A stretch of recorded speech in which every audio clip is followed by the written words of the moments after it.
कारभार त्या मांढरच्या डोंगरावरून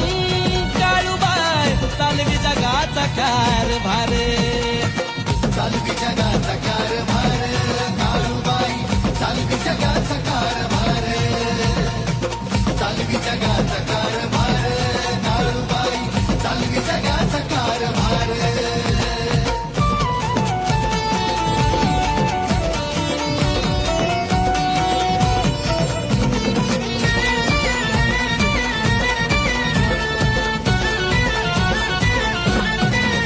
शक्ती तिची ग पार पाहून डोळ्यातील अंगार जळती सार क्षण विकार